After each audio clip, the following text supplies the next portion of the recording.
Hi there, Siser here from createinspain. Today this video is geared towards sticker makers. Yeah, just for you sticker makers. Because you sticker makers are the people who generally use lots of high quality images and who frequently complain of software crashing or your laptops or your computers crashing because they just can't cope. So I thought I would show you a couple of things which you might find interesting. Now, I'm aware that most sticker makers insist that they need to print at 300 dpi. Would I be convinced of that necessarily? Maybe not. But even if you do want to print at 300 dpi, you can cut down the size of your files quite considerably. Now, I have an image here which is an original one that I picked up off of Pixabay, and it is 2.5 meg just for that one image. Now, well, that wasn't the biggest file size I could have chosen. I could have got up to something like 8.9 meg just for one image. And if you're going to be using files of this size in your cutter software, you are going to have problems. Without a shadow of a doubt, you will have problems. Because you can't expect the cutter software to say have, I don't know, 35 of these things, which is 100 meg per page. I mean, that's really not going to give you a very smooth operation of your software. You'll find it's going to be hanging up, it's going to stall, it might crash completely. If you haven't got a very good laptop or computer, the computer itself might crash, come to that. It's just going to make your life a little bit uncomfortable. So you really need to cut down the image size somewhat. Now, when I use images, generally speaking, I'm only using one per page because I'm making a card or something like that. But if you're going to be doing, as I said, 35 of them, you need to consider the image size. And when you're choosing an image to download, if you are downloading art from elsewhere, maybe it could be Etsy, it could be Pixabay, it could be any number of sources, what you want to do is to make sure that you don't pick the format which is the biggest possible. I said, if I picked the biggest one of this, it would have been nearly 9 meg. This one, being 2.5, was in the sort of the mid-range. It wasn't the smallest, it wasn't the biggest. You always want to be able to downsize your image. You never want to upsize it because this is lossy compression we are talking about. But you do want to try and get something in the mid-range, not the really huge files, if you have a choice. So once you've done that, you might be thinking, well, okay, I need to do 300 dpi. This is a print to the original image, and I just put it into shortcut slot, and I just used the drag to resize it. I didn't do anything else.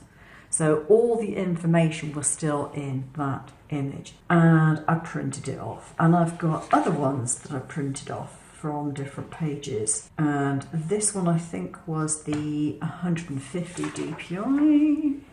Yeah, that was resized to 150 dpi. This was 300 dpi, and can you tell the difference between this and this? With a great deal of difficulty. If you really looked at it with a magnifying glass, maybe you could. If you're just using it to make stickers, unless you are doing very, very, very high-end stickers for some kind of production, factory production that needs really, really top-notch, high-quality stickers, i.e. you're not using a domestic printer either, you're probably not going to be able to see the difference between the 150 dpi and the 300 dpi. Depending on your printer, of course. So you might want to rethink that 300 dpi, but you can still do it. You know, if you want to resize it for 300 dpi, you can still do it. So I'm going to show you a couple of different ways of resizing your images. One by using Preview on the Mac, and the other one by using an iPad with Procreate. Now, if you're wondering what the difference is in the file size, for example, this one here, which is 300 dpi, is 6.4 meg per page. And I've got 35 of these images on here. 6.4 meg. And shortcut slot can actually cope with that. I was testing it and there wasn't a problem with my laptop. Admittedly, I have a relatively modern one. There was no problem, there was no lag, it was fine. If I did 35 of those, even I will get lag and a risk of my computer crashing. Okay, tested it out, didn't like that at all. But 300 dpi, this particular type, not a problem with the image for the page coming out as 6.4 meg. It coped quite happily. The 150 dpi, I didn't note down the meg on that, but it would be about half of that. If I was to jumble them up, could you tell the difference between them? I mean, they are slightly different sizes simply because I wasn't measuring them as I put them on the screen. I very much doubt it, to be honest. Very much doubt it. So here I've got my image which was downloaded. This is the original size image. So I'm going to choose open with preview. All right. Now this is something which is already on your laptop or desktop if you have a Mac. So it's not something you have to buy separately. So my full-size image, if I go then to tools and then go to adjust size, we get this window pop up.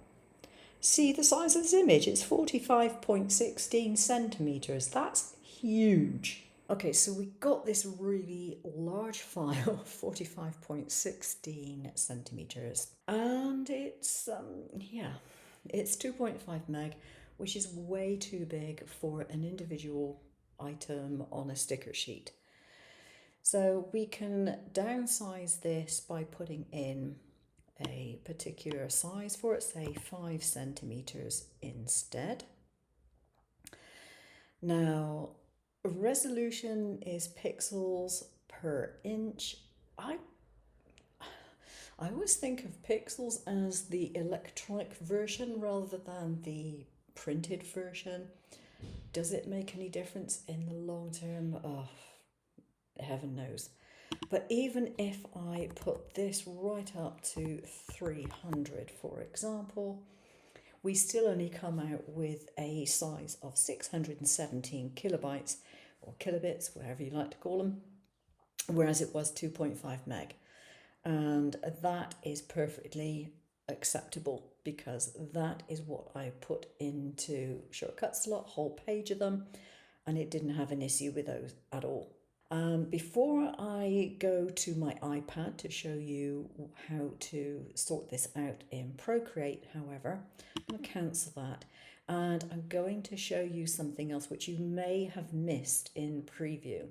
If you go to the tools again, you'll notice that right the way down here there's remove background. So you can choose to remove background, but as I said, I don't think this particular image actually has one. It's on transparent background already. But I tried it out the other day and it did pretty well, even on something where the background was relatively subtle. So you might want to give that a shot as well. Anyway, I'm going to go to my iPad now and Procreate and show you how to resize things there, because a lot of people doing stickers do actually use Procreate for this. So there are a couple of different ways of doing it. One of the ways that I think is probably quite good is to make a new canvas. So we tap on the plus and we tap on new canvas and we can put in the different measurements that we want. So I want to do this in centimeters because I want a particular size. So if I want 5 centimeters, go to next and 5. So I've got 5 by 5. I've already got 300 dpi in here and I could have 1,000 layers for this. Yippee! I'm not likely to use them, but I've got them if I want to. And so once I've done that, this is ready to go and click here. And this is my 5 by 5 centimeter canvas, which would probably be around that size, I would guess, in reality. But just for ease of use, that is it. So if I go back to my gallery, this is my original image, the big one. So this is still sized at like 45 centimeters square in its full capacity. So I can come up to the wrench here Actually, I need to go to add. Do a copy. Go back to my gallery, come into this canvas that I just made, and go to paste. Click off of that, and I've got my image in the correct size that I actually wanted it. Now you might be thinking, well, that's not much cut because I want to do a whole page worth of stickers and I need lots of different designs. That's fine. Have lots of different designs because you've got layers in here. You can add another layer. You can add whatever image you wish in this particular layer. Let me just go to the gallery and select something else. So gallery, okay, I'll pick this one I think, and copy. I'm going to come back into here and got my empty layer so I can paste it. There we go. We'll switch off the layer before it so we don't see that, we only see these things. So I could put up to 1,000 layers on here and it would be fine. Now you might be thinking, oh well, that's great, but you know, I've then got to do other things with it. I've got to export it all and sort it all out. In actual fact you don't, because when you want to export it, what you do is you come up to here and you go to share, and instead of using this bit at the top, you come down here and share layers. Now whichever layers you have switched on are the ones that will share. So if you've got them switched off, they're not going to share. But it will give you each individual layer, which means you can then move it around in your cut software to your heart's content. It also means that you can individually trace, if you need to trace your image, that is, you can individually trace it. But if you happen to switch off your background color, you won't even need to trace it because it's already traced. And you can just take in your various designs, put them where you want it on your page in your cutter software, and you're ready to go. And because you've already resized them to more or less the size that you want to use, it makes it a lot easier. And if you do it without any background color, you'll be able to overlap things in a way that you can't overlap things normally. If you've got overlapping images with backgrounds on, that's problematic. So you can do it with a transparent background. I have done videos before on how to take the background out with Procreate, but there is also in preview on the Mac, there is also a button on there that says remove background, and you can use that as well. So even before you put it in here, you can take the background out.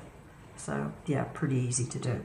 So doing all this will cut down your file size considerably from, what was it, 100 to something like 6.4, which is quite a difference, I think you'll understand. And if you had imported your file at a bigger size, it could be as much as 8 or 9 per image, not 2.4, which would be even worse. So if you're finding lag in your cutter software, have a look at your images because that's where the problem lies. Anyway, I hope you found that useful and I will see you again soon. Take care now.